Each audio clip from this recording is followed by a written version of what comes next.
Good morning, friends. Sunday Live, you're most welcome.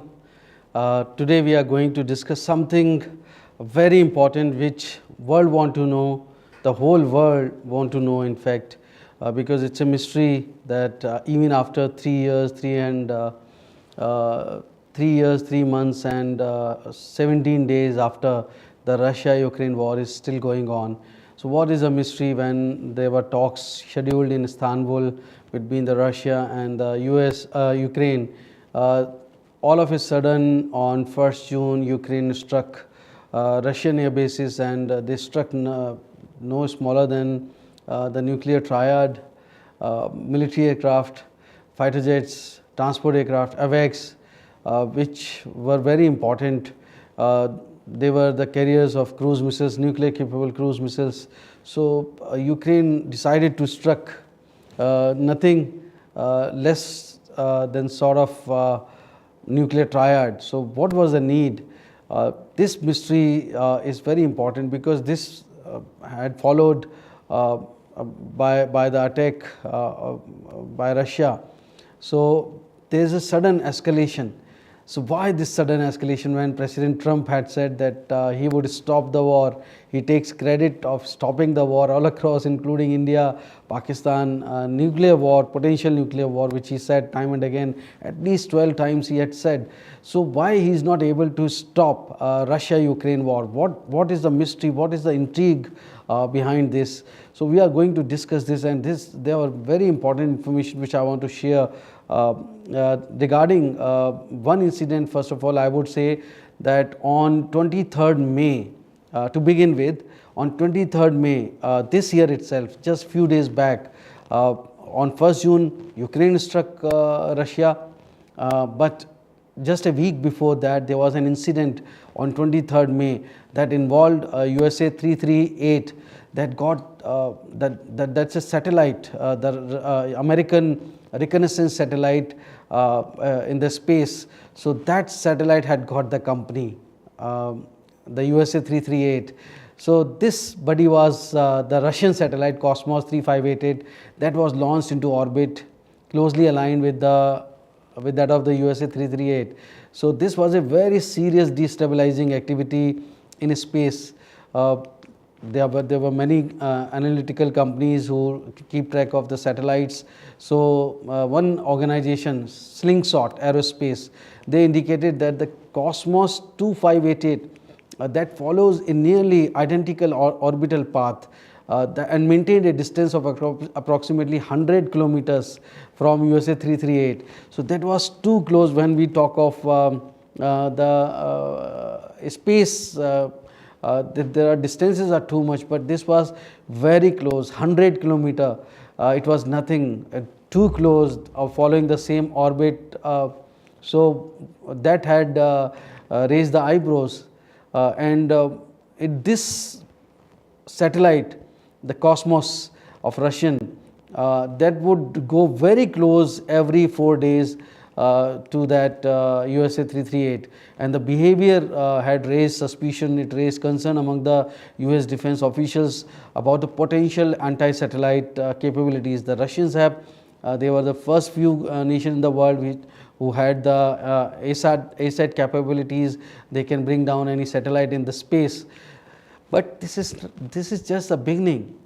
USA, but before I go to another intrigue, I must tell you what the USA 338 is, why Russia was following that satellite too closely, like we say in traffic, bumper to bumper ride. So it was kind of bumper to bumper satellite following. So USA 338 is a classified US government reconnaissance satellite that was operated by the National Reconnaissance Office, NRO we call it. It was launched on September 2022, just soon after the Russia-Ukraine war began. The war began in February and it was launched in September because it was going to be a protracted war. Not all people would know, but some people in the deep state of United States, they would know that this is going to be a protracted war. So this satellite was launched with an aim to keep an eye on Russia.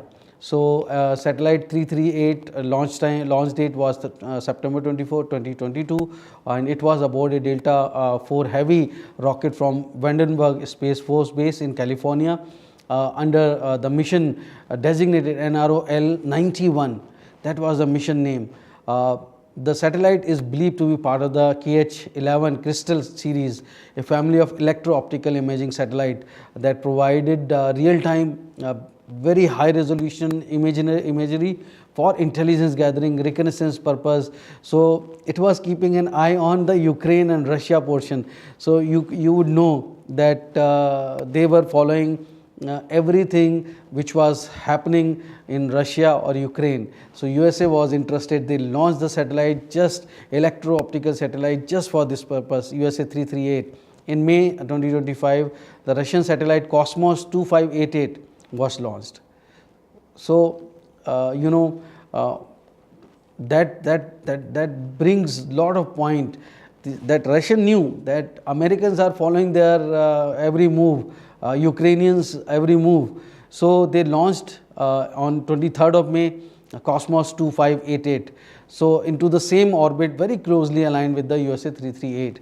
So as you know that the tracking organization Slingshot, they had indicated, and there were a space force of USA that have been keeping an eye on that. 100 kilometers is nothing. So this was very sure that the behavior that the Russian Cosmos satellite was following certainly was aimed at the USA satellite, and they wanted to harm, or they wanted to keep track, or they want to bully. So that's a matter which you can always decipher on your own. But the point I am making, this is just the beginning. This live is going to be a little bit long, but I would say that we need to keep track of one thing. But meanwhile, I would just say that the Russian satellite which followed, that has raised some eyebrows, but the concerns were much bigger, and the concerns they were from the time when the Russians started exploring space in a way that can destabilize many nations in the world, and that brings the hegemony of the superpower. So it was the beginning of a series. Earlier Russians have launched satellite Cosmos 2542 in 2020 and Cosmos 2588 in 2022, just before the Ukraine war. And another satellite was launched in April 2023, I remember, if I am correct. So that demonstrated that they were suspicious of, Russians were suspicious of American spacecraft. They wanted to follow what Americans are doing in space. So meanwhile, I would just request you to wait for a second, because I am going to tell you something very important. So I would just request you to wait for a second, perhaps, because I believe that my battery may go down. So I need to plug in my batteries.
Sorry. So now we can go live for long, and this is my new studio. Perhaps there are some hiccups, initial hiccups. I would request you to pardon me for that, but slowly and gradually we will be doing more professionally.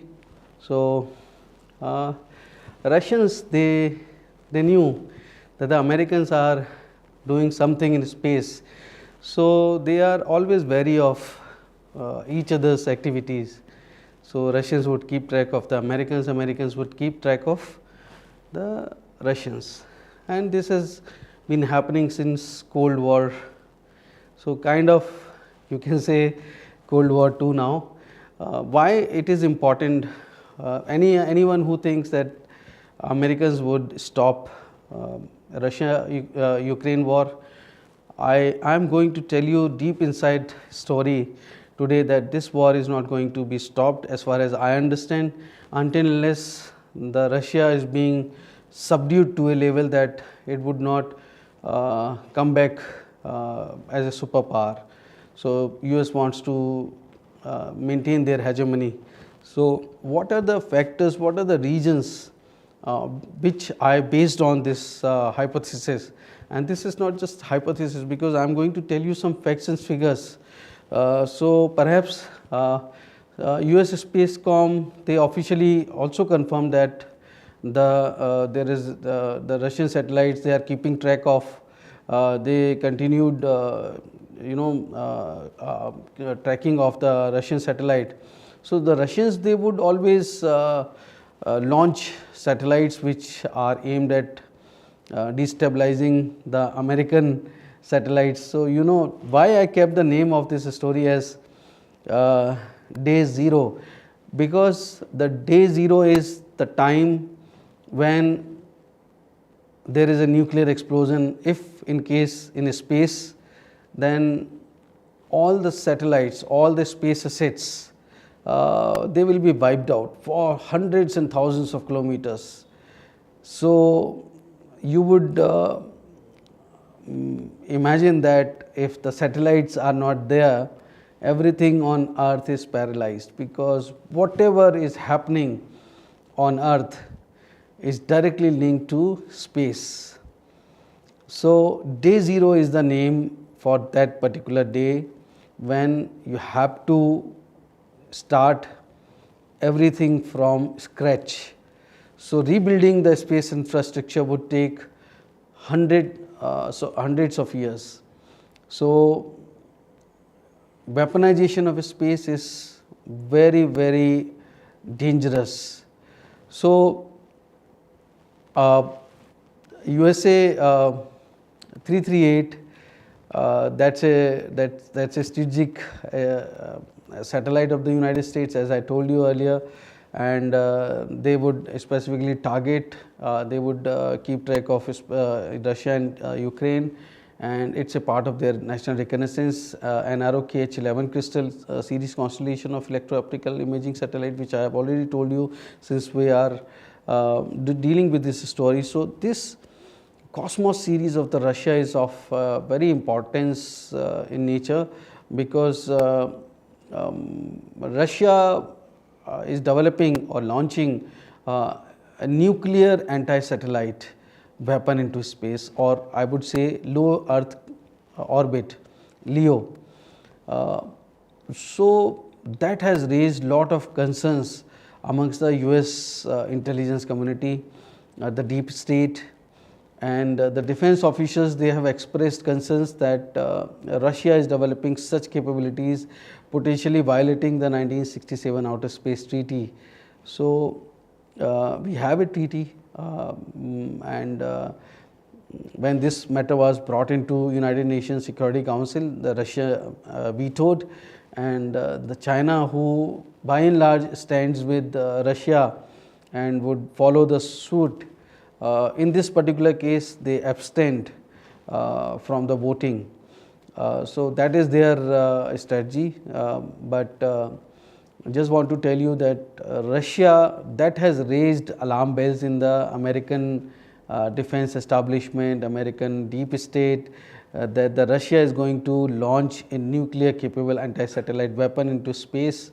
So this is the beginning of the whole premise that the Russia-Ukraine war is not going to be stopped in near future.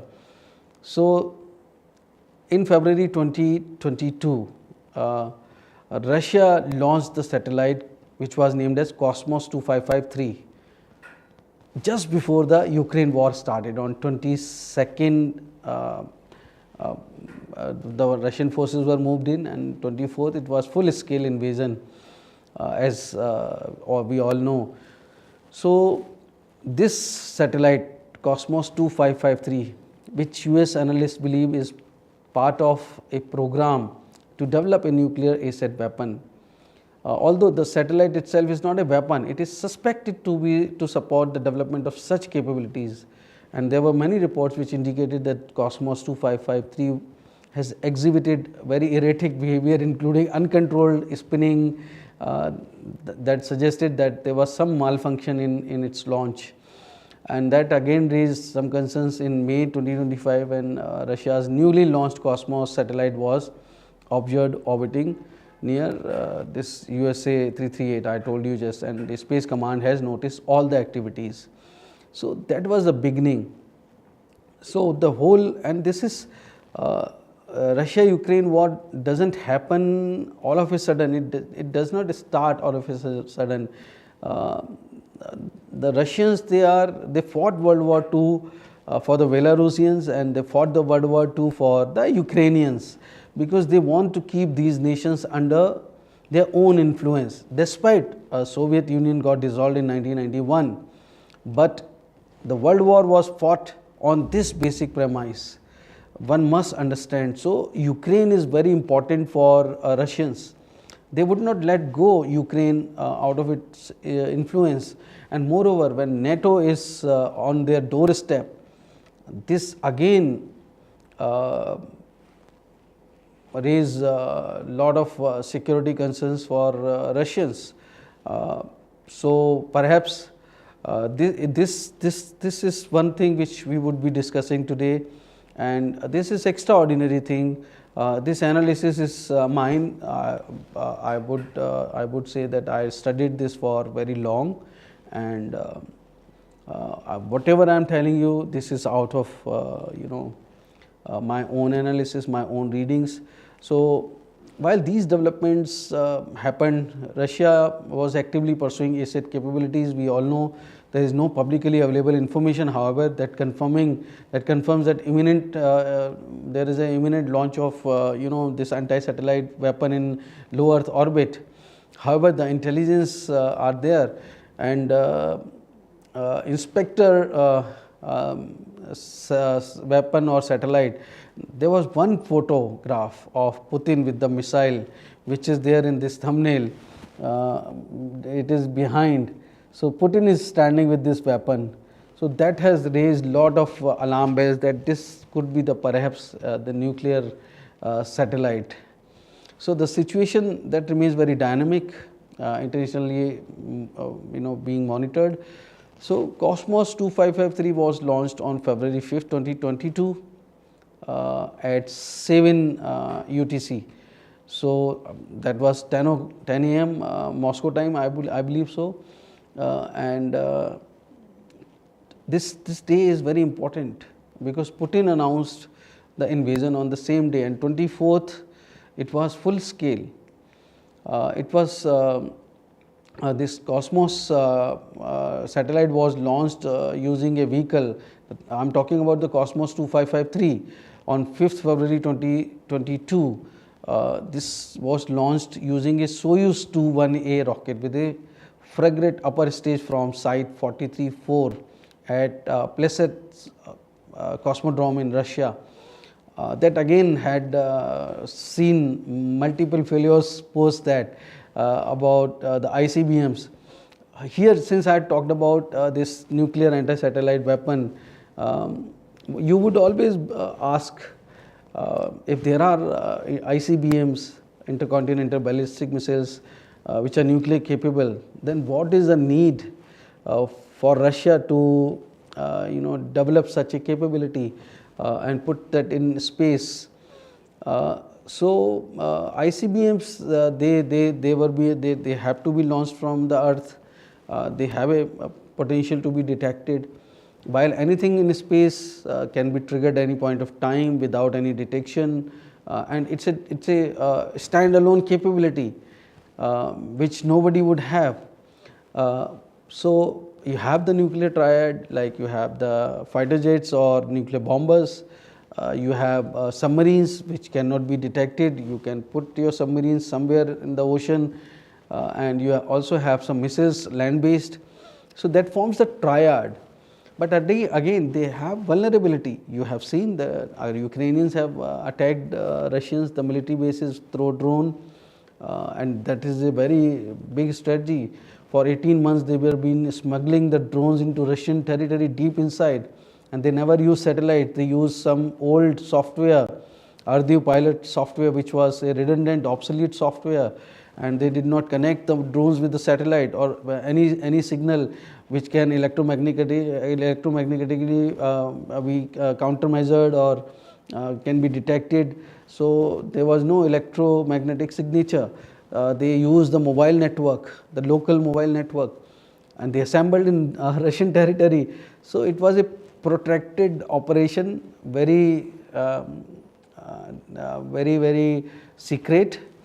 So coming back to the satellite, so it has it could be a part of the triad. I mean, it is beyond triad. So having the space capability itself takes you to the next level. However, there is an outer space treaty which bars the militarization of space. But one must understand that the Americans, that Trump under his administration, the first administration, he launched the Space Force, and they have developed the capabilities which are not even in public domain. They are all classified. What kind of capabilities they do have, perhaps Russians may know, but we understand that the militarization of space was started long time back, but openly they do not say it because other nations would follow the suit. They would fall into the competition. So anyways, to coming back to this on May 23rd incident this year, the Russia launched the satellite Cosmos 2588, and it was orbiting USA 338. So again, coming back to the capabilities, they would consider that it's a US which is lagging behind, because the US always think that the Russians they started the hypersonic program much earlier than Russia or China, but they could not develop before that the Americans, that the Chinese, they developed the hypersonic missiles. The Russians have developed the hypersonic missiles, the Avangard and so many, and they have demonstrated the capability, and against that capability the Americans, they would not have a missile defense shield. So if they would not have missile defense shield, then in that case they are prone to any attack. They are vulnerable against this hypersonic attack. So they would also want that somehow the Russians, they should be neutralized. Their efforts should be neutralized in militarization of space, because they already have the hypersonic capability. So hypersonic capability would mean any missile that would fly more than 7 times the speed of sound. So 7 times the speed of sound would mean there is no weapon system, there is no interceptor missile, there is no air defense which can protect any country from that attack, and it can come from anywhere. Before you can even think of, the target will be neutralized, and there could be multi independent re-entry vehicles. So there could be multiple attacks with the same satellite. So anyways, we all know that after this particular activity in space where USA 338 was launched, the Ukrainians, they launched the attack on Russia. So why the attack had happened? Because, and moreover, they prepared for months. The SSB of Ukraine, the Special Security Unit, they have prepared for long. It doesn't mean that they did not had the capability. They could have done it before Ukraine had announced the ceasefire. But why they kept waiting? Perhaps nobody would come out and say, but I believe that it could be at the instance of the US deep state, that they want to contain Russia, they want to send a message to Russia that if you want to put anything in space, if you follow our asset in space and endanger it and threaten it, you destabilize, do indulge into any destabilizing activity or destabilize the space, we have the capability back home here on earth, inside your own territory, that we can attack your nuclear triad. So let aside being in space, we can do it here, right, within your territory, deep inside from the Ukrainian borders. So that was a signaling. I believe this was a signaling that the latest attack on 1st June by Ukraine on Russian nuclear triad assets, that is part of a larger game plan, and this is very destabilizing, because not only the Russian or Ukraine territory got destabilized, the whole world got destabilized. Now the warfare has gone to a next dimension. Nobody would talk publicly, but one has to read. One has to read why it is happening.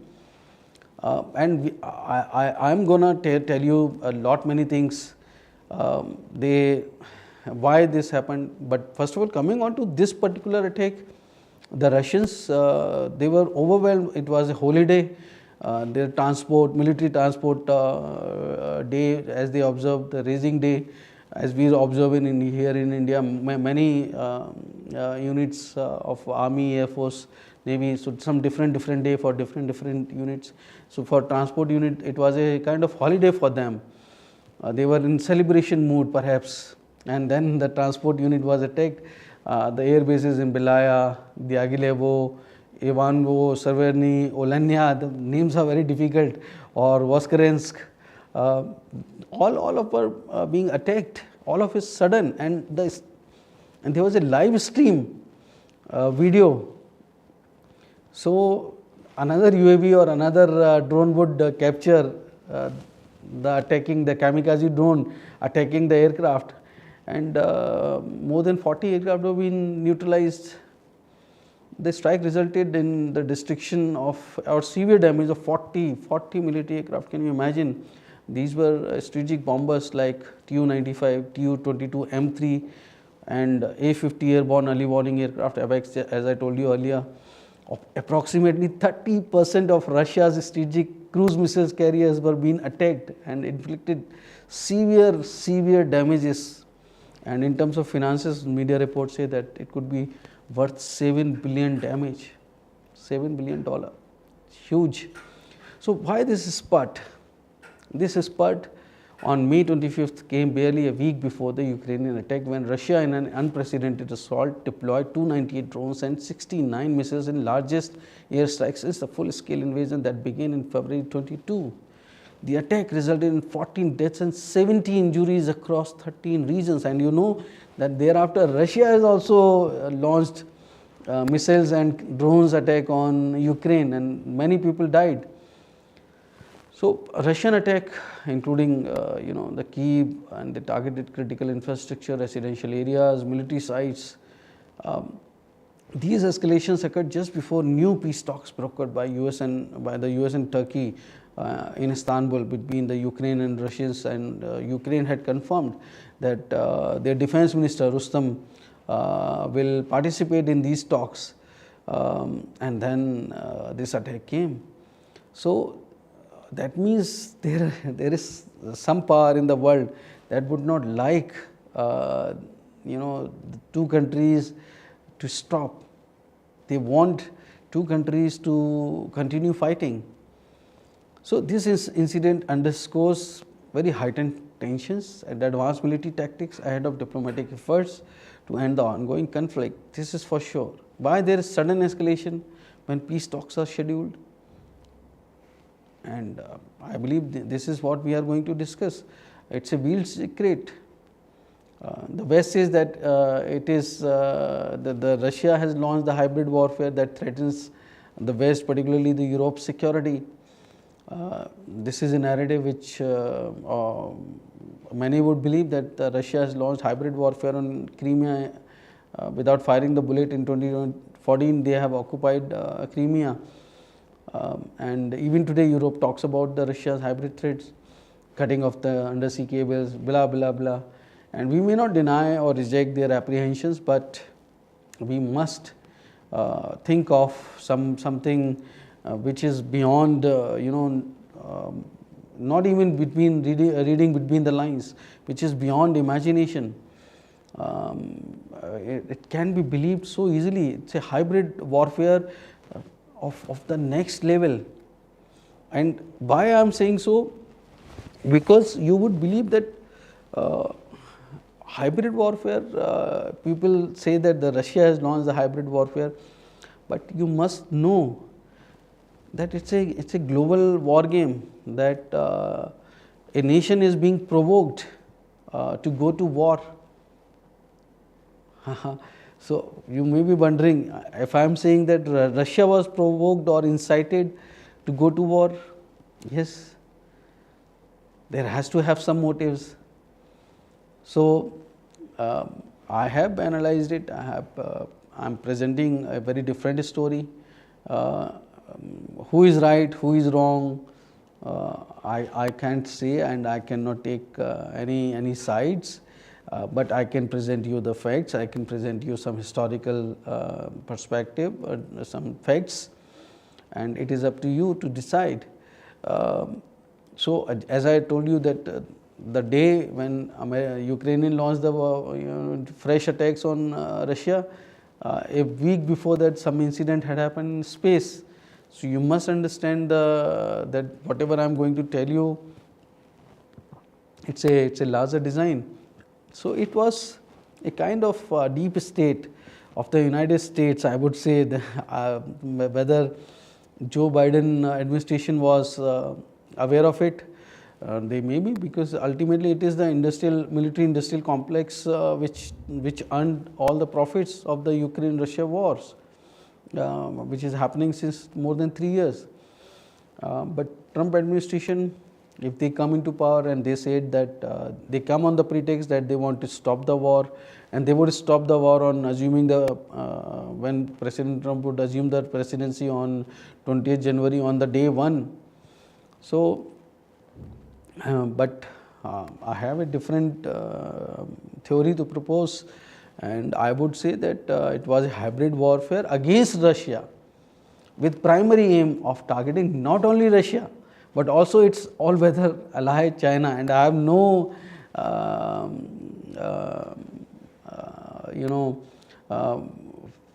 no kind of soft corner or kind of any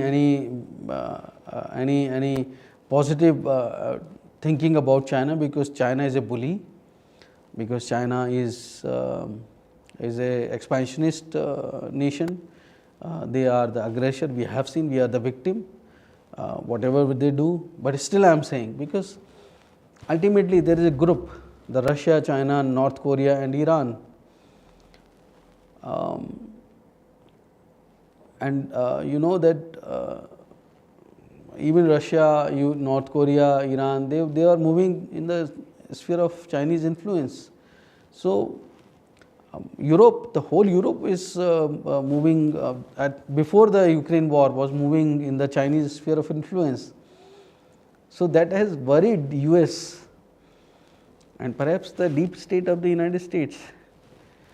So Trump administration, they may not be part of the hybrid warfare as such, but in America, there are American interests that are supreme, and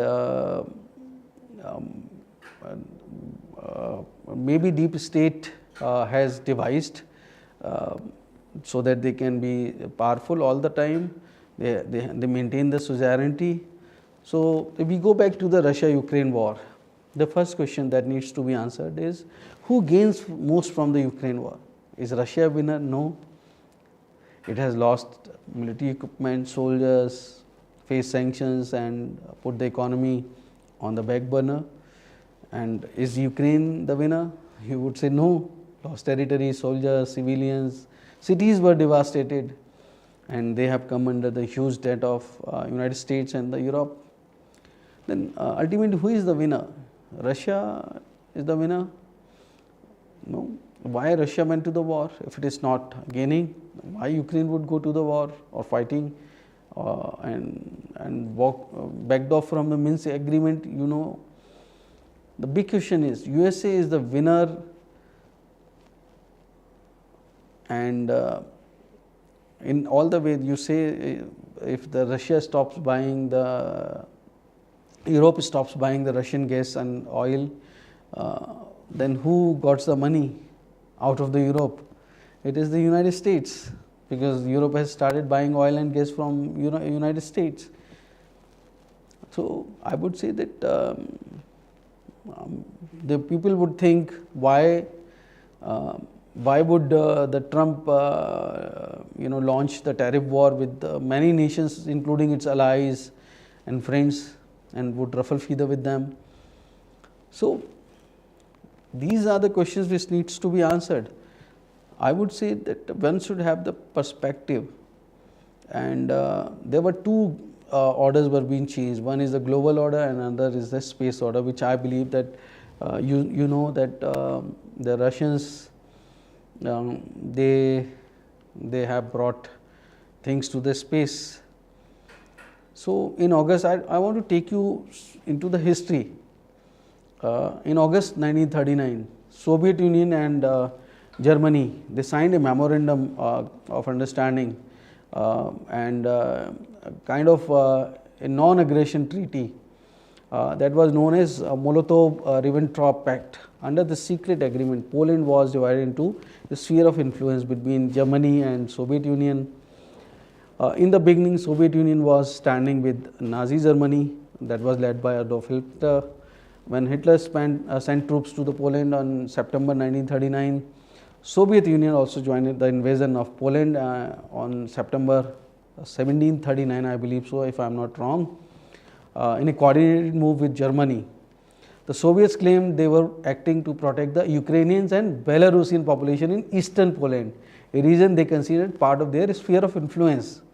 So they started a war, and Russians were with the Adolf Hitler in the beginning, with the Nazis, and they fought the war with World War II against Nazis. So in the beginning they were together, but things changed. In May 1940, the German blitzkrieg rolled westwards, and France was conquered in just 6 weeks. But as the alliance broke down and things took a complete U-turn, Germany invaded the Soviet Union on 22nd of June 1941 under Operation Barbarossa, primarily due to a combination of ideological and strategic factors. Hitler saw the Soviet Union as a major obstacle to his expansionist goals in Eastern Europe, and viewed its communist ideology as an existential threat to his own. He also aimed to seize resources and wanted to create some living space for the German expansion. Soviet Union responded by implementing a scorched earth, because ultimately they had to defend. So it was a very primitive kind of thing, but they adopted the scorched earth policy, mobilizing reserves, armies, and forging alliances with Britain and the United States to counter the German advances. The Soviet Union's scorched earth policy was directed to destruction of infrastructure and resources, as the Germans advanced to hinder their progress and prolong the fight. The Soviets also recognized that their military, with Stalin taking direct control and shifting to a strategy or to multiple offensives, though initially perhaps they faced some casualties, but over the period of time it had helped. So during World War II, after being attacked by Japan at Pearl Harbor in December 1941, USA declared war against the Japan and joined World War II, as we all know, and fought alongside the Soviet Union, Britain, France. China also fought against Nazi Germany along with the United Kingdom and the Soviet Union. China, the United States formed the Big Four, which we know as the Allied powers.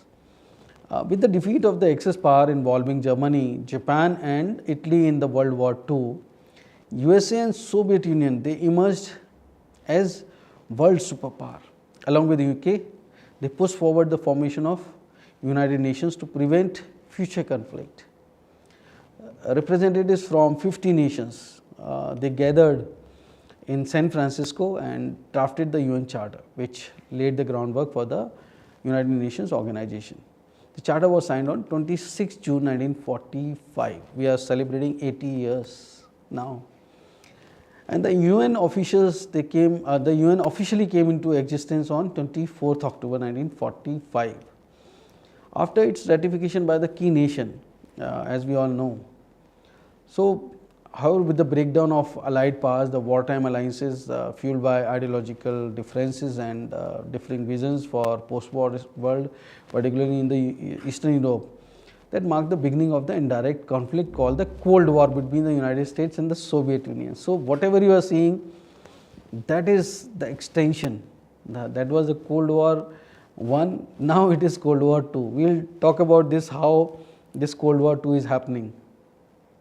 So, during Cold War, the 33rd United States President Harry S. Truman, he pursued the policy of containment through offering aid and support to democracies that wanted to contain the communist influence. This resulted in the form of NATO, the North Atlantic Treaty Organization, as we all know.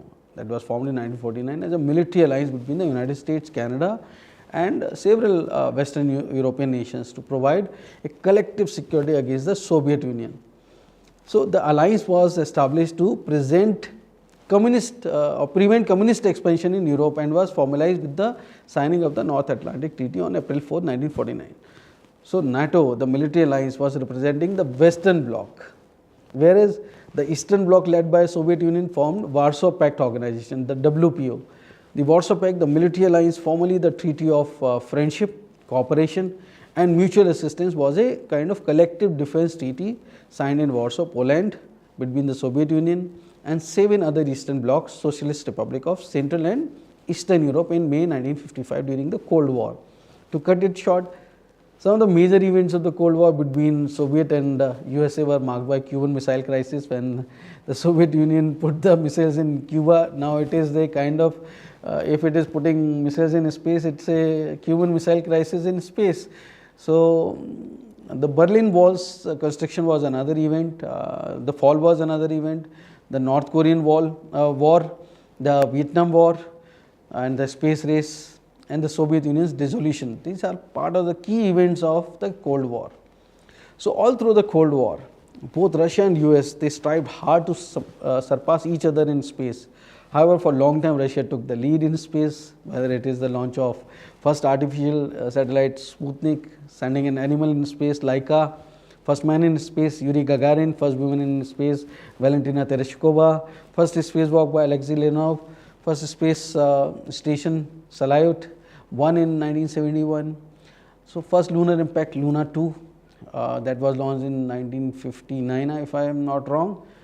First moon landing soft of Luna 9, first lunar rover Lunokhod, one in 1970, first interplanetary probe they had sent Venera series to Venus 1961 onwards. So, these were some achievements of the Russians in space. However, during the Cold War, both nations, they tried to sabotage each other's space programs. Russia's Yuri Gagarin was dreaming to go to the moon, and the Russians, they were so thrilled because Yuri Gagarin was the first man in space.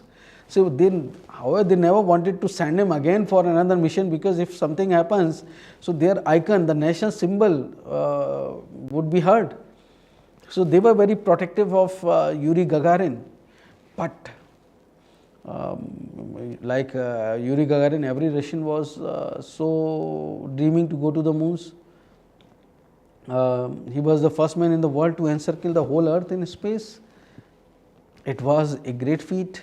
However, before Russia could have sent Yuri Gagarin to moon as he planned or they planned, the first man in space died in a mysterious aircraft crash on 27th of March in 1968, and it was a big jolt. It was a big setback for the Russians.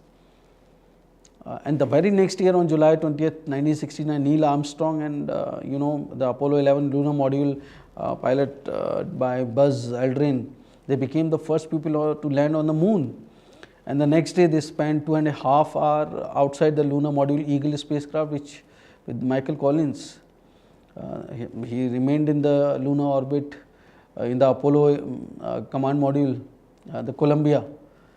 When Armstrong first stepped onto the lunar surface, and he said, very famously he said, and I would quote, "That's one small step for a man, one giant leap for mankind." That was his quote.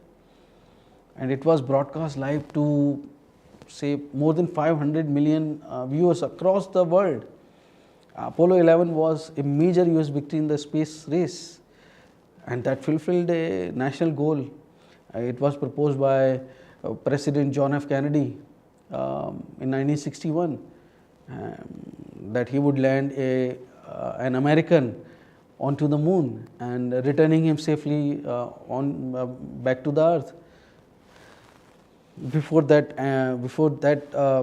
end of that decade, the 60s decade, and he did it.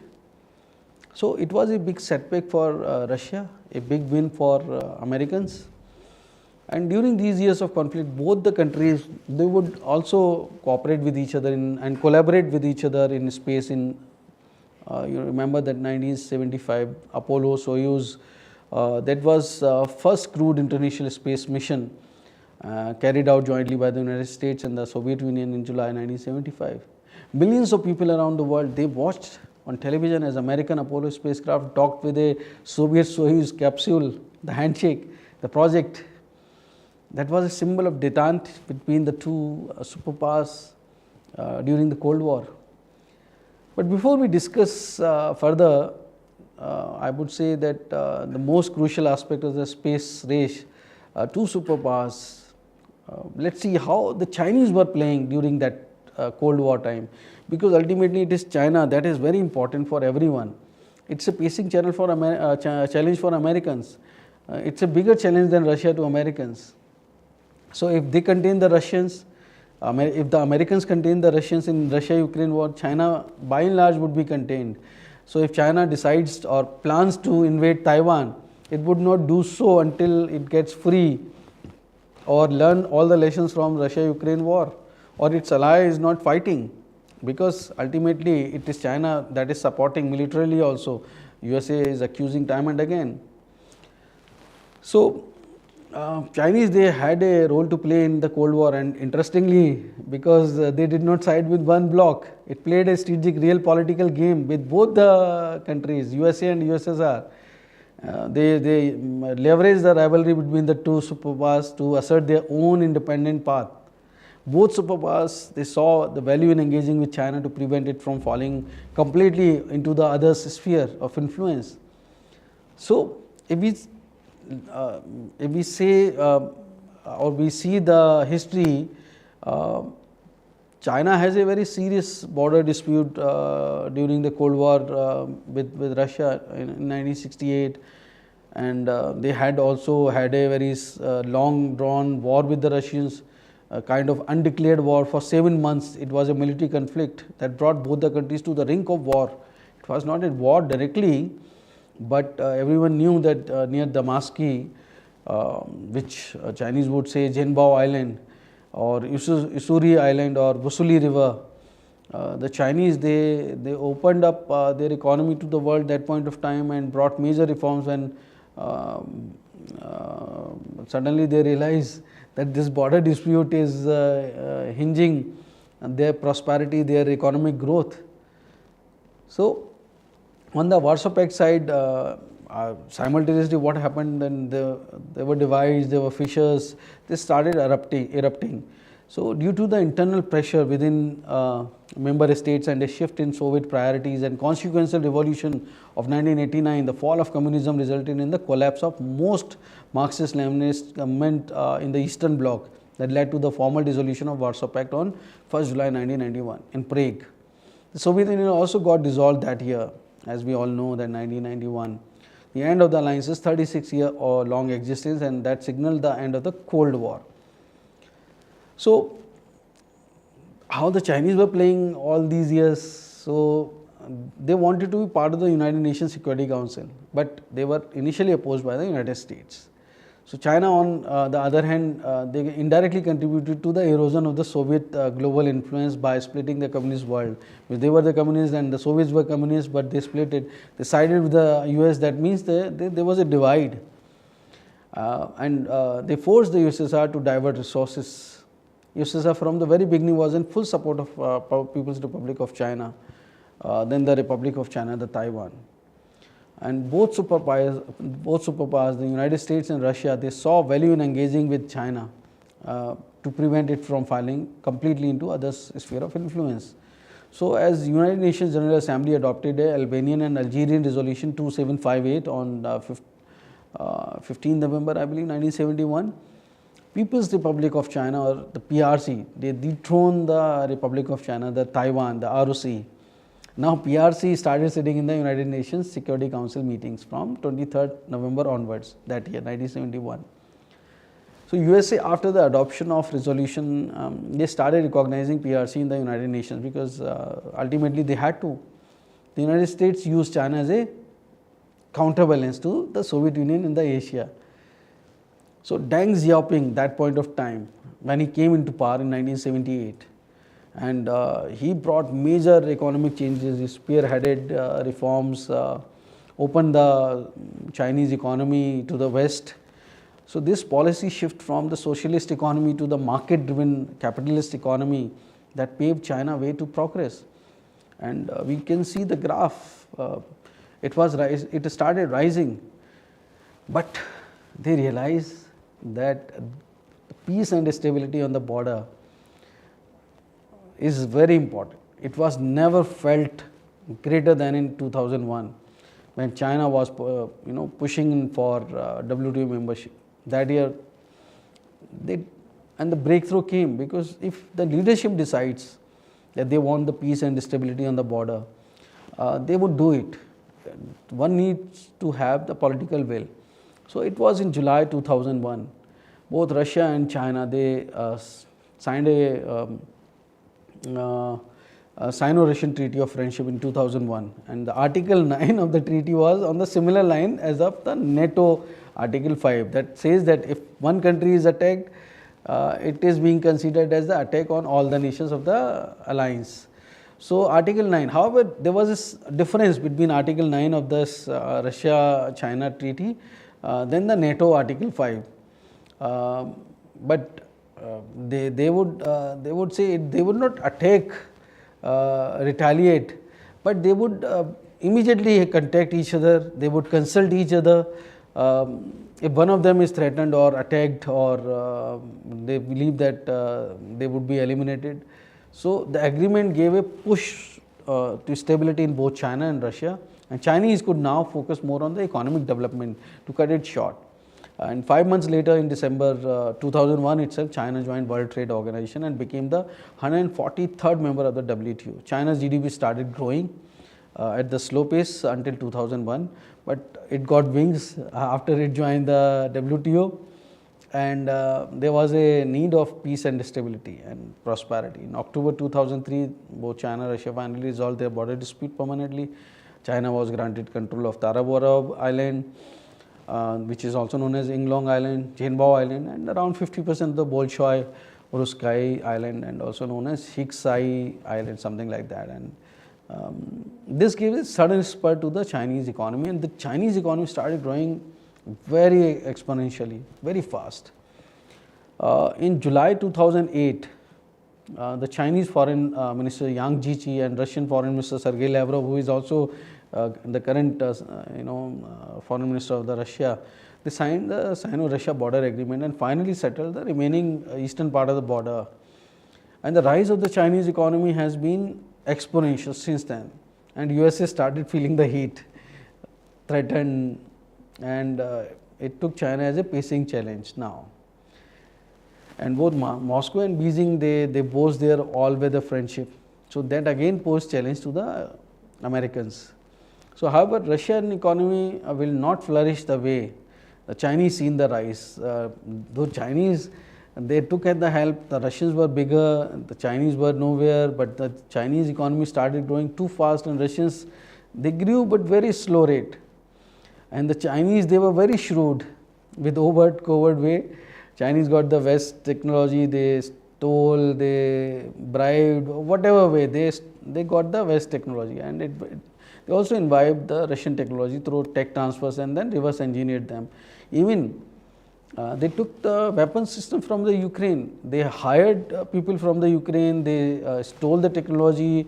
They acquired the Ukrainian companies, even the aero engine companies. So Chinese, they have been acquiring defense manufacturing firms and started hiring the Ukrainian resources. So collaboration with Russia, North Korea, Iran, Pakistan, and they started developing an ecosystem.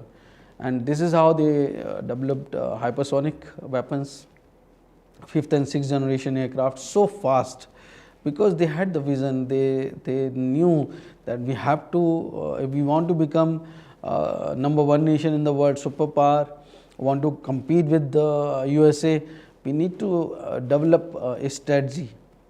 So they worked as a whole of nation approach. So Russia meanwhile also grew in space power and developed hypersonic weapons. You all know, much ahead of the United States of America. The Avangard is one of the 6 new Russian weapons, strategic weapons, that were unveiled by the Russian President Vladimir Putin in March 2018. The Kinzhal, the Russian hypersonic air-launched ballistic missile, was first tested in 2018 and had been operational since then. In March 22, it was reportedly used in combat during the conflict in Ukraine, making it one of the earliest known uses of the hypersonic weapon in the warfare. 3M22 Zircon, a sea-launched hypersonic cruise missile capable of reaching speeds up to 9 Mach, that also entered service in 22. Russia confirmed the use in combat. And similarly, the Oreshnik missile, we know that in November 2024, Russia employed that on 21st November. They used it against Ukraine without a weapon, without a warhead basically. It was a first of its kind attack. It was an attack, I believe, Dnipro or something like that. It was in the defense industrial facility in Ukraine, which was attacked with Oreshnik. And Putin himself has confirmed. He came out, talked to media, interacted, and told them that we have attacked without the warhead, and indicated the plans for continued testing in combat scenarios as strategic weapon. If United States and the UK continued supplying Ukraine with long-range missiles like ATACMS, Storm Shadows, that have reach within the Russian territories deep inside. So Russians sent a message to United States and the West, particularly the UK, Germany, the Europe, that if you would provide the long-range missiles to Ukraine, and that would be used against Russia inside its territory, they would not hesitate to use the Oreshnik missile again in the combat. They were being outraged by the West's help, which are being provided by to the Ukraine. Otherwise, this war could have been ended long time back. So why the war is not is ending? Because the West and the Europe is providing weapon systems, military aid, drones, money, artillery, everything, tanks, missiles. So that is why the Ukraine is is fighting. There is no direct involvement of NATO, but the NATO countries are giving military aids to Ukraine. So when Russia demonstrated its hypersonic capability, the Russian secret weapon shocked the United States. As of now, the United Nations air defense became vulnerable, and US had no interceptor for such hypersonic weapons. So their hypersonic weapon development program, it was found years behind the Russians. So in December 2019, United States under Trump administration announced the Space Force, first ever space military force for outer space. Mind you, it was not for low Earth orbit, it was for the outer space. The development set of the space military race as never before. Both countries have pursued programs for active militarization of space, whether Russia or Soviet Union or the Americans.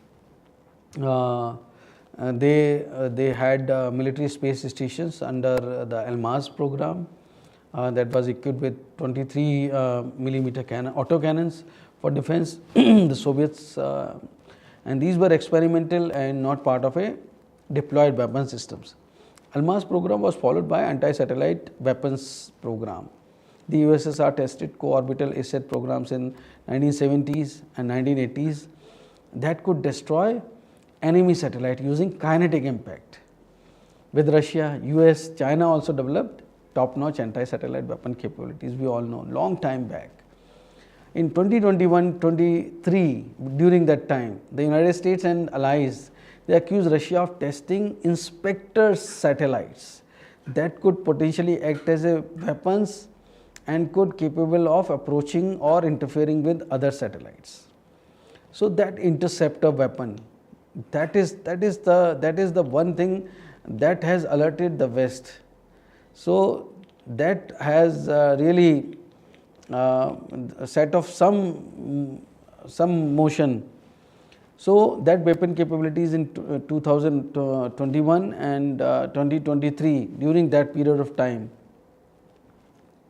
the Inspector satellites program that continued, and the Russians, they would want it to develop to that level that it can threaten the West, that if you launch anything, we have this capability. In February 2024, the United States intelligence community revealed that Russia was working on a space-based anti-satellite nuclear weapon. It was not yet deployed, but the plan raised global alarm bells, as I told you earlier, because it could threaten satellites and space infrastructure and could make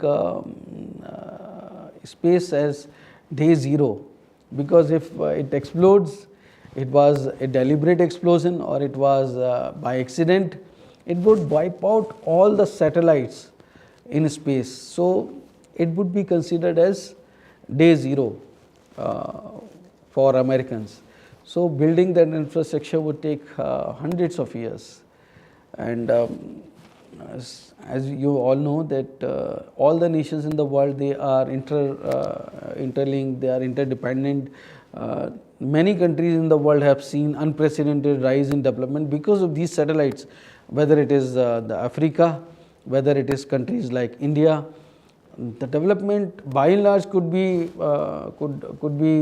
exponentially achieved because of the space sector, because of the technology which space has provided, because of whether it is navigation, whether it is communication. So the development pace that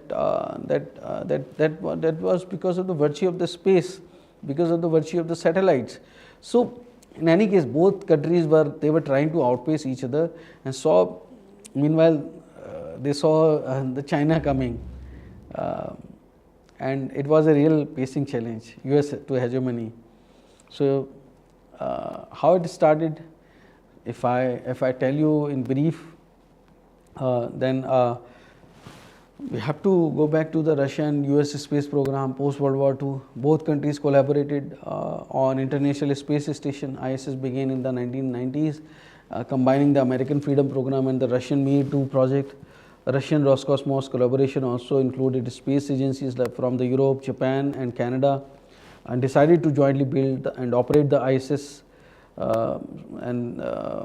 Meanwhile, the Russian Cosmos was growing its proximity with the European Space Agency for Mars missions, and both started working on Mars mission in 2013. But geopolitical tensions and COVID emergence led to delays on landings of Rosalind Franklin rover on Mars that was supposed to drill 2 meters into the Mars surface to gather proof of the past life. Technical failure and corruption scandals in Russia, they were attributed to delays also. US, though discreetly, was wary of Europe collaborating with Russia for Mars mission, as USA with NASA and Elon Musk SpaceX was looking for success to the extent of creating a Martian base and developing colonies on the Mars. In December 2017, US President Donald Trump signed an order that directed the US space program to send astronauts to the moon and eventually to the Mars. Vladimir Putin 2018 documentary placed a Russian Mars mission in 2019, potentially aligning to beat SpaceX and other spacefaring companies. This was in response to Elon Musk's announcement of SpaceX Mars mission, and that has started a space race. In Russia, if Russia becomes successful in Mars mission ahead of the US, then you would think it would change the geopolitical dynamics and undermine the US hegemony. And the latest space race was preceded by the Ukrainian revolution of what do you call, the revolution of dignity, which had happened, where what Euromaidan in November 2013, that involved a wave of large scale protest that began in response to President Yanukovych's decision not to sign a political association and free trade agreement with the European Union. Instead, choose the Russians. So, the Euromaidan soon developed into a largest democratic mass movement in Europe since 1989, Rukh movement for its independence. So earlier that year, Varkhova Rada jo tha, that Ukrainian parliament that had overwhelmingly approved the finalization of the agreement between the Russia and the Ukraine. That has rejected that in overwhelmingly. So the Rada has rejected that any agreement between the Ukraine and Russia would not go. So why the protest erupted? Who was behind it? Was there a deep state of the United States in that? So things have started moving well before Russia had occupied Crimea. So they knew that the Russians had plans to go to the Mars. They knew that the Russians are growing in proximity with the European Space Agency. They knew they had plans for the space missions. They had plans for the Mars mission. So the American deep state, they knew it, and they knew that is how. It is my belief that they may have used the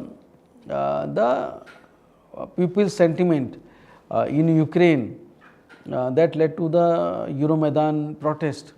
So on 21st February, Yanukovych and the parliamentary opposition, they signed an agreement to bring about the interim unity government, constitutional reforms and early elections.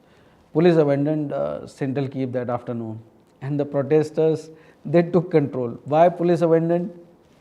Don't know. So Yanukovych, he had to fled the city that evening. The next day, on 22nd February, the Ukrainian parliament voted to remove Yanukovych from office by 328 to 0. About 73% of the parliament's 450 vote members. So you can imagine, Yanukovych claimed this vote was illegal and asked Russia for help. Russia described the event as a coup. Pro-Russians, counter-revolutionary protests also erupted in southern and eastern Ukraine. So Russia occupied and then annexed the Crimea, while armed pro-Russian separatists they seized the government buildings and proclaimed the independent state of Donetsk and Luhansk in Donbas, sparking the Donbas war, ek tarah se. So the Donbas war started, and so you know that there were two deep states working together. One was, for uprising and the Euromaidan uprising, and another that followed the suit, revolutionary protest in the Donetsk and Luhansk area in the Donbas. They were pro-Russians. So both the deep states, they were upfront, and it was only the people who were fighting.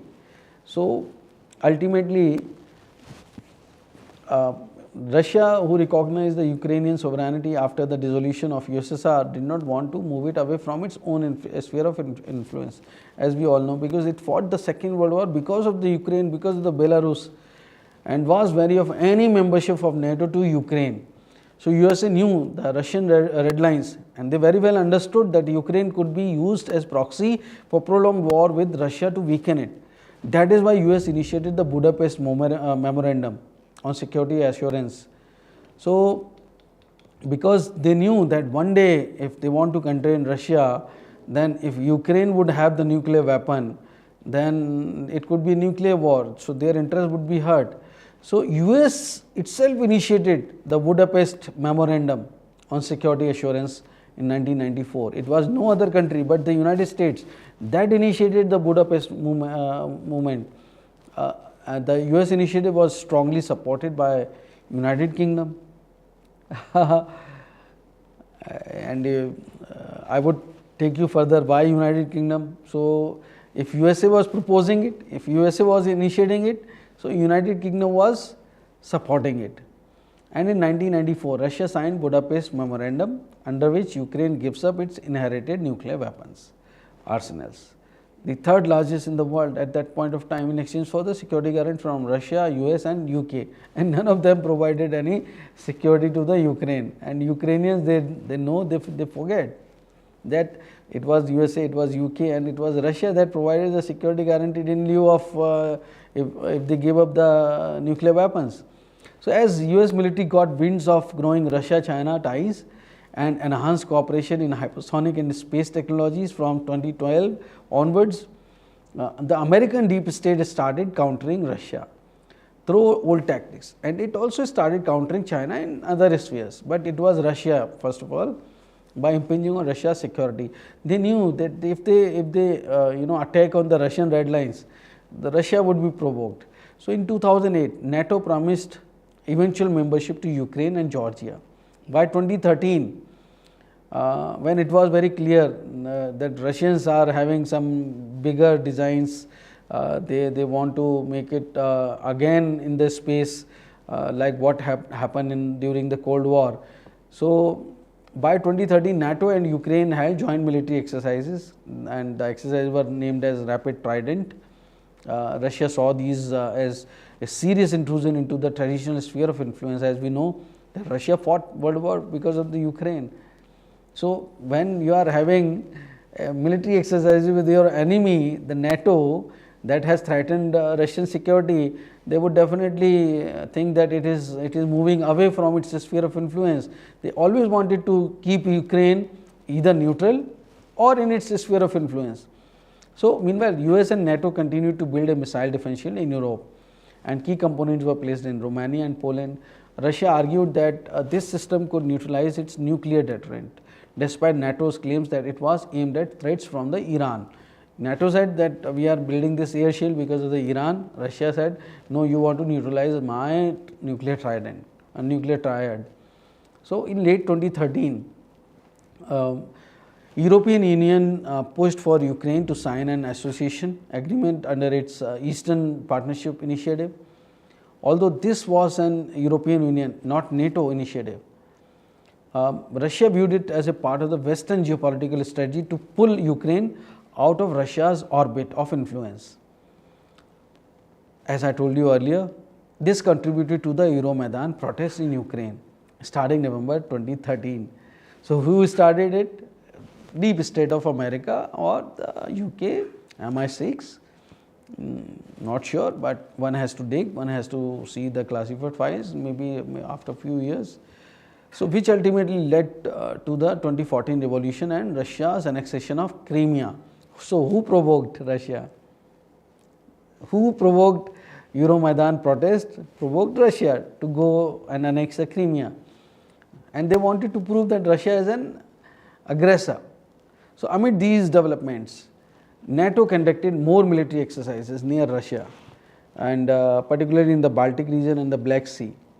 Russia interpreted these exercises as encroachments and provocations. So whatever I am saying, these are the facts, but I am putting them in perspective. While NATO and Ukraine were used to contain Russia and consequently China, meanwhile USA continued to expedite its space and hypersonic weapon program, which it lagged behind than the Russia and China. So it found that it requires rare earth minerals, elements, particularly those used to create strong magnets, are crucial for various navigation and control systems on spacecraft, which are essential for missions to Mars. The same requirement also felt for the hypersonic weapons, fighter jets. Rare earth elements like neodymium, samarium are vital components in reaction wheels and control movement gyroscopes, helping to stabilize and orient the spacecraft. Rare earth elements, they are different: neodymium, dysprosium, samarium. They are used in high performance magnets for actuators and motors, miniaturized sensors, gyroscopes and accelerometers, which are used in inertial navigation systems. So these systems must survive and function under extreme acceleration, heat and pressure. For that you need rare earth elements. Yttrium, gadolinium and europium, they are used for communication and targeting electronics, advanced radar systems, electronic warfare components, radio frequency and microwave shielding. For thermal protection and high temperature alloys, rare earth elements are not the primary heat shield materials. Elements like cerium, lanthanum, they may be used as an additive in high temperature ceramics or composites that protect the airframe of the aircraft or the spacecraft. So, United States military industrial complex, that is the core of its supremacy in the world. They understood that they need the rare earth element to thrive the defense industry complex. Besides other high-tech industries, minerals are critical need of the US, or for that matter it could be the need of any country who wants to take the strategic lead. And they knew that Ukraine was a major part of the Soviet Union's industrial and mining system. The USSR conducted extensive geological surveys earlier, many of which identified mineral rich areas including rare earth elements, especially in Kirovohrad Oblast, Zhovty, Donbas. In that region there were many rare earth elements, minerals. So, after 1991 dissolution of USSR, United States and European geological agencies, they also began collaborating with Ukraine to map minerals and other resources. The US Geological Survey has published reports identifying Ukraine's rare earth elements reserves, especially monazite sands, thorium, rare earth elements. These were the key because they were interested in that only. So, they knew that the Ukraine is a depository of rare earth elements. So, that is how their geopolitical interests were subserved if they have Ukraine under control. So, after if it is under the control of Russia, definitely things would not work, and or otherwise until Russia starts opening up its own resources to the West. So, after Russia's annexation of Crimea in 2014, the United States increased its strategic interest in Ukraine, not militarily but also economically and resource wise. In 2021, Ukraine and the United States signed a strategic agreement on critical minerals under the Joe Biden administration. This included data sharing, investment scouting and potential supply of chain and investment. In the European Union, they also identified Ukraine as a potential alternative source for the rare earth element which they would otherwise procure from China, especially the lithium part. The NATO Science for Peace and Security program also funded some resource and environmental projects in Ukraine, which also involved mapping and technological infrastructure including mineral assessments. So, now you would understand that this is not just the friendship or only border security that is driving the US, NATO or European allies, but critical minerals are behind all this. The United States-Ukraine deal signed on 10th November 21 during the COP26 summit in Glasgow, Scotland, between the United States Secretary of Energy Jennifer Granholm and Ukraine's Minister of Energy Herman Halushenko, was immediate provocation for Vladimir Putin to launch special military operation to stop Ukraine falling away from its sphere of influence. That was the time. That was the time when the Americans and the Ukrainians and the Joe Biden administration was signing the mineral deal. That provoked Russia to launch the special military operation, and that provoked Russia to launch its Cosmos satellite in space the very same time.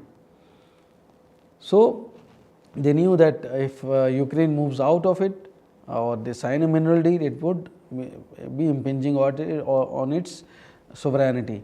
So, amid rising Russia-Ukraine tension on 21st February 22, Russian President Vladimir Putin announced that Russia would formally recognize the Donetsk People's Republic (TPR) and Luhansk People's Republic (LPR), two breakaway regions in eastern Ukraine controlled by the Russian-backed separatists since 2014. This recognition, however, violated international law since these regions were internationally recognized as Ukrainian territory. But why the Russians had done this? Because they wanted to keep Ukraine under its sphere of influence. For that they fought the Second World War. So, they would recognize this the whole Donbas region as a separatist region, and also signed friendship and mutual assistance treaties with LPR and the DPR. On 22nd February 2022, Russia's so-called peacekeeping troops, they move in. However, these troop movements were widely seen as a de facto military invasion, even though it was not yet a full-scale war. At this point, on 22nd February, fighting had not started, it had not exploded yet, but a big war was now very likely, because the Russia had already launched a missile, and it was already launched a satellite, and it was with the primary aim to fight the war, to keep an eye on Ukraine. So, it was a spy satellite. It was a satellite that can do a lot of maneuvers in space.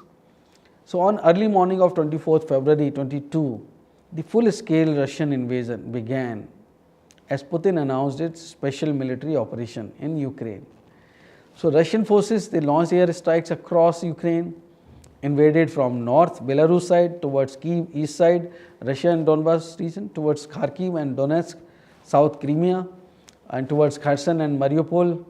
Ukrainian cities were bombed and the full-scale war started. And barely months after the start of the war, Nord Stream 1 and Nord Stream 2 pipelines were blown off in 4 explosions. And now you would remember only a few days back, while President Donald Trump was sitting with the German Chancellor Friedrich Merz in the Oval Office, he said, I was the one who stopped the construction of Nord Stream 2. It was no one else in the Europe or the earlier administration of US, but it was who? It was Donald Trump who stopped the Nord Stream 2 construction. He was taking pride in saying that. And here you see that there were 4 explosions which had affected the Nord Stream 1 and 2. The leaks occurred in Swedish and Danish waters with explosions measured at a seismic magnitude of 2.3. The Nord Stream gas pipelines running under the Baltic Sea, built to transport natural gas from Russia to Germany, bypassing Eastern Europe. So, Russia blamed the United States for the explosions. A Ukrainian special force officer was also arrested, but Ukraine denied its role, claiming it lacks capability for such an act. It is not so advanced. Doing such explosion required a lot of capabilities. The Europe, which was dependent on Russian gas supply, would now buy gas from the United States of America. So, they are not buying only the military equipments or a military industrial complexes being benefited by the Ukraine war, but it is the Russian gas and the petrol that also comes from the US now for the Europe. So, a war that continued even after 3 years, even after 4.5 months after Donald Trump taking over, the charge of the second administration which he took on 20th of January and said that during the election that he would stop the war on day 1. The war has not stopped, and now you see that with the Chancellor Merz, he said it's like 2 kids fighting in the park, let the Russian and Ukrainian fight. So, that has exposed President Trump. So, Trump initiated the peace talks between the Russia and the Ukraine. However, no major breakthrough could be achieved despite Ukraine declaring a 30-day ceasefire, and Russia declared a 3-day ceasefire for the celebration of the Victory Day. We all know Trump was even criticized of being soft on Putin and had seen drama when Zelensky visited Oval Office. You would wonder, soon after leaving from the Oval Office, where did the Zelensky go? The same UK who has been behind US in all the deals, agreements, negotiations when it comes to Ukraine, whether it's Budapest, whether it's Minsk, whether this is Oval Office drama. So, UK was just behind the United States. It would catch the Ukraine if it falls from the hands of the United States. So, Russia is wary of US-Ukraine mineral deal is once again proved by the fact that Russian intelligence got wind that on 27th May, both United States and Ukraine are going to sign the mineral deal. Before that, Putin himself had said, okay, we are okay with the, in case if US wants to explore some minerals in Donbas region. So, if the Ukraine-Russia deals helps Russia, and if Donbas comes its under its control, then Putin said we are okay with the US having a mineral deal with us. But now here what had happened, that Donald Trump, who projected himself as a friend of Putin or Russia, his administration is now signing the deal with the Ukraine. So that alerted and altered the Russian mind, as it became clear that there is much bigger design and strategic game plan. Stopping the war is not the end game, and the beginning of the end game is the mineral deal. End of the end game is to contain both Russia and China through entanglement in Eurasia and Asia. That is what President Putin understood. So on April 30th, 2025, the United States and Ukrainian, they signed the Ukraine-US deal, mineral resource agreement as they call it in Washington DC. This agreement established a joint reconstruction investment fund, which was aimed at facilitating Ukraine's post-war recovery and granting the US access to Ukraine's critical mineral resources, including rare earth elements, gas and oil. The agreement was signed by US Treasury Secretary Scott Bessent and Ukrainian First Deputy Prime Minister, Minister Yulia Sviridenko, and following the signing, Ukraine's parliament ratified the agreement on 8th of May 2025 with overwhelming support. The deal was seen as a strategic move to bolster Ukraine's economy and strengthen ties with the United States, especially amid ongoing conflict and with Russia. This deal was a revised version from the initial one signaled that was signed during the Biden administration. So, before the deal, you know that soon after signing the first mineral deal during the Joe Biden administration, Russia started the invasion, and now this is the second time when they had finalized the deal. You see the spurt. So, when Zelensky visited Oval Office, Trump said that Ukraine owes to US approximately $350 or $500 billion, something like that, and the past military and financial assistance that was given to Ukraine from the US side. Though for the future, however, this settled this, so it would not be taken back. So this was a pivotal change in the deal and from the earlier draft which they made. So Ukraine was supposed not to pay to the US for the losses or for the military aid it incurred during the Ukraine war. So anyways, the wealth created would be compensated for previous aid. It was out of purview of that deal. So deal ensured that the both nations would have equal say in its administration, and moreover the fund is designed to reinvest the revenues from new mineral and energy projects into the Ukraine's reconstruction efforts. And you know, Mr. Trump is a real estate developer. So whatever the money that has to go to the US project companies, finally those whosoever would be implementing the projects in Ukraine for its reconstruction. And first 10 years of all the profits will go to that. So it is clear that during the Russia-Ukraine war, America's industrial military complex, they earned profit from most of the military equipment, the oil and gas which they supply to Europe, and now this comes to the rare earth that also gone in the favor of United States. Then what is the next objective? Helping Russia means helping China, containing Russia means containing China. China is the pacing challenge for United States. All estimates of US intelligence agencies suggest that China is likely to launch massive military invasion of Taiwan, perhaps in 2027. As per the Taiwan Relations Act, United States, the federal law that says, which was passed on 10th April 1979, that after the US switched formal diplomatic recognition from Republic of China to People's Republic of China, US is bound to support Taiwan in case of a war between Beijing and Taipei. This is by law. They may be part militarily or not, that is a question, but they have to support Taiwan. The West, including US, has been accusing China that Beijing is supplying Moscow the crucial military equipment. Iran and North Korea are other Russian partners that stood behind Russia through the thick and thin. So these all nations are anti-US. So if the war stops and Russia wins, these nations under Chinese influence would move to China's support in taking over the Taiwan militarily. So for containing China, United States has devised a new Indo-Pacific strategy.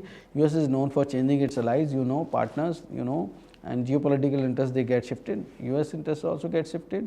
So their policy, their objectives, their allies, their friends all get shifted accordingly. So US wants anyone against China to be in its fold. Those who are pro-China, it goes through trade and economic relations, or otherwise US agencies like CIA use hybrid warfare, like you saw the Maidan thing, and geopolitical game plan. So my contention is, interestingly, you would recall that J.D. Vance was here in India when the 22nd February when Pahalgam attack took place, unfortunately, and he criticized it. And soon after the short conflict between India and Pakistan, India's precision surgical strikes that happened on Pakistan, both nations announced the ceasefire. But President Trump on multiple times, at least 12 times, he had said that he stopped the war. I told them not to fight, but let's do trade. So, however, by and large, they claim, both the governments claim that we settled it on our own, our DGMOs talked, but Trump said, let's do trade, let's do trade. What is that trade thing? So that trade thing is the mineral deal that is coming to fore now in Pakistan. Many media has reported that Trump administration has signed a deal with Pakistan on cryptocurrency that profit Trump family, but later on they said that this cryptocurrency deal was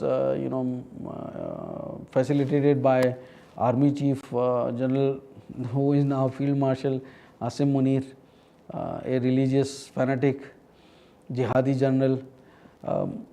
However, later reports suggested that strategic Bitcoin reserve set launched would not materialize because the Bitcoin or the cryptocurrency is banned in Pakistan, and this was said by none other than their minister. So what is the trade that Trump was talking about? The trade is mineral deal, which US wants to strike with Pakistan as well as with India. There is already a running deal between India and US, the US-India Trust, or the Transforming Relationship Utilizing Strategic Technology Initiative, that was signed for a period of 7 years until 2030 or 31. So the US face was exposed when Pakistan's Commerce Minister Jam Khan Kamal Khan, he told media that Pakistan and the US exploring critical mineral deal. As we all know that the Pakistan is exploiting minerals of Balochistan. They have potentially some 29% tariff to face from the United States because of the export surplus, so because of the trade deficit. So United States, they are putting a kind of tab on Pakistan. It's a $3 billion trade surplus with USA. So however, because of the request, the Washington had put this for tariff in abeyance for 90 days. So tariffs were suspended, but one day they have to take shape. So Pakistan has huge rare earth minerals in Balochistan, Khyber Pakhtunkhwa. So they want to trade off so that they earn money out of the minerals, rare earth elements. They would sell it to the Americans, and the Pakistani would get money in lieu of those minerals. So, but here comes the challenge, because there is a whole lot of insurgency in both Balochistan as well as in Khyber Pakhtunkhwa, and there have been launch happening on on Pakistani forces. So US mineral deal would mean that Pakistan may allow the American military boots on its soil. So however, in India it's a stated policy that no foreign military boots on Indian soil. So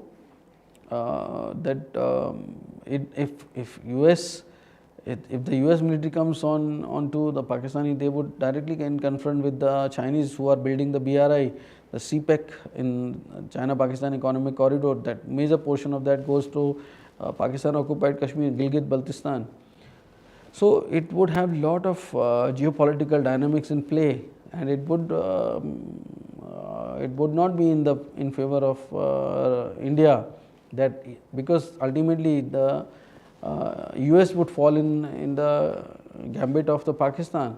The Pakistan is a sphere of influence to an extent, and US would arm twist India in United Nations Security Council if Pakistan leverages USA on Kashmir issue. So this is up to the Indian government to read the developments in perspective, because whatever is happening in Ukraine, that has to be learned. Why Ukraine war is happening, that is important for India. Why it is still continuing. So if Ukraine is USA's proxy in Russia Ukraine war, then Russia is China's proxy. Similarly, US would try to leverage India to behave its proxy. It may not be its proxy, but it would try, it would leverage India against China in Indo-Pacific, and while China would certainly leverage Pakistan as its proxy against India. In any case, a conflict between Pakistan and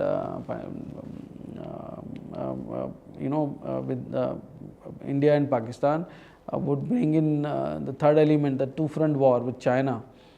So US would try to leverage that at that point of time to leverage India against China. So it had tried to project itself as a friend of Ukraine as well as a friend of Russia. It may try the friend of Pakistan and friend of India in case if some mineral deals materializes. So ultimately we have to see that whatever is happening because of some developments in a space. Space is being a new frontier of unseen war.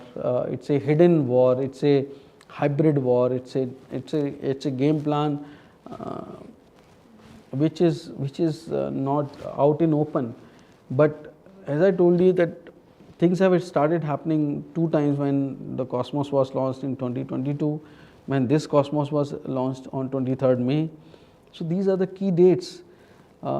It started happening with the mineral deals signed between Ukraine and Ukraine and USA under Joe Biden administration just before the war started on 22nd February. And the next escalation in Russia-Ukraine war happened when Ukraine and USA signed the mineral deal. So it's a big geopolitical game plan, and I would talk about Elon Musk maybe in later episodes when we will do live again. But I think we have covered a lot, and I believe that you would appreciate my perspective. Why the Russia-Ukraine war is happening even after 3 years. One has to think. There has to be some logical reasons. Otherwise, millions of people are dying. This is not the sovereign duty of America or Russia or Ukraine or maybe some NATO countries. It is the duty of everyone in the world. If we have to see our Earth survival, if we have to see our Earth is stabilized, there are no regional wars, there is no World War III. We have to see that anything which happens in space would affect not Russia, Ukraine or America. It would affect us Indians, Pakistanis, Chinese, everyone on this earth. So it is the sovereign duty of everyone. It is even the US deep state or the Russian deep state or Chinese deep state would survive. There is no guarantee. If something happens in space, so I would say that intelligence or the kind of righteousness should prevail on the minds of these people who are fighting behind the scenes. This is not good for the humanity. We should not fight war. We should be for total peace. We should be for stability. We should not be destabilizing some regions on earth. We should not be for destabilizing the space or lower earth orbit at the moment. by launching, by relaunching, retaliating, by assets, these kind of weapons, or putting any nuclear asset in space, it would be totally devastating. So every government, every individual, every company, every human being should take note of it and should be part of it. It is not just the duty of few people. So what I mean to say, that ultimately we will be doing these sort of lives time and again. This is a bit longer, as I told you in the beginning. There were some hiccups because I did not plug in my it is Sunday, so there is no one in the office, my team, my staff, my colleagues. It's a holiday, and but I am here for you, and I am here to discuss these important things, and we will keep discussing these important things again, maybe next Sunday or maybe before that. I will try to do lives more and more, but here I would request you to please support national defense, because ultimately it is your support that would keep us making such sort of content. So the support could come through the super thanks, that could come as membership. You can always join us as a member. You're most welcome. So I would request you to be live with me and ask questions. Here for the timing, I have got two questions, two people. National Intelligence Coordination Agency, test, okay, and skip regards. I am sorry, but your argument are incorrect. Putin is the one who does not want peace. Rich Mello, Putin and Zelensky should hold peace talks for Trump and Elon. So there is again a humor, and there is one, my dear friend Tum Long. Good morning, Tum. So sorry, I did not read those comments in the beginning or in the mid, but I am reading it in the end. But I believe that the shout outs will continue, and I hope maybe you may not agree, you may not be with me, but my point is, like we all discuss, we put in our own perspective. So why should not I put in my perspective with facts and figures? And I say that it is not first time that Russia is talking about the root cause. It is not for the first time that Russia is talking about the Russian language or culture regarding the Ukraine. They fought the Second World War for the very same reasons. They never want to go Ukraine out of its sphere of influence.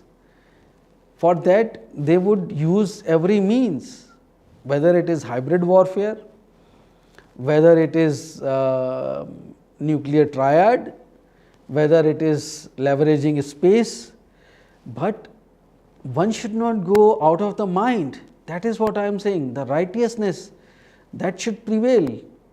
The good thing is that we should not fight, first of all. And NATO and the Americans, they need to think, ultimately, what do you want? Would you like to contain Russia by bringing this war to a level when something happens in space? No. The righteousness should prevail. The good thinking, the right thinking should prevail. So, my dear friends, you are always welcome to comment, and I am so thankful that some of you took time.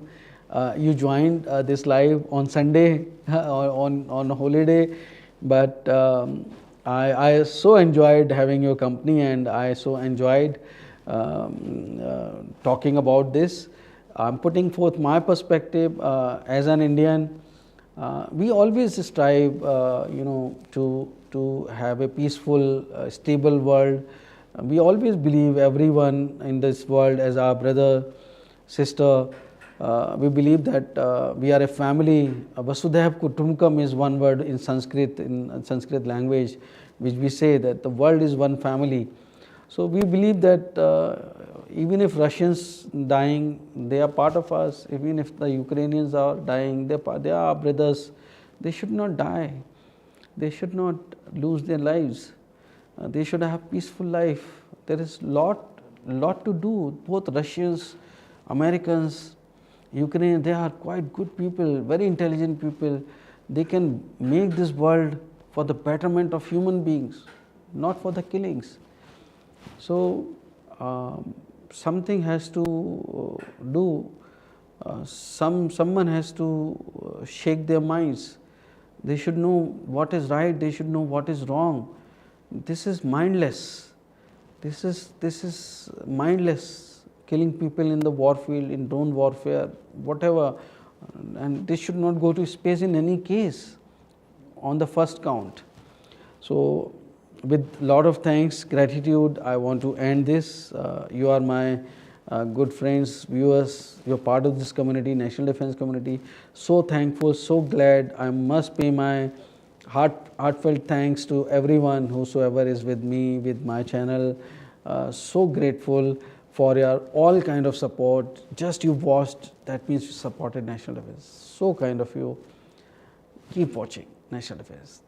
Thanks. Have a great time ahead. I end this.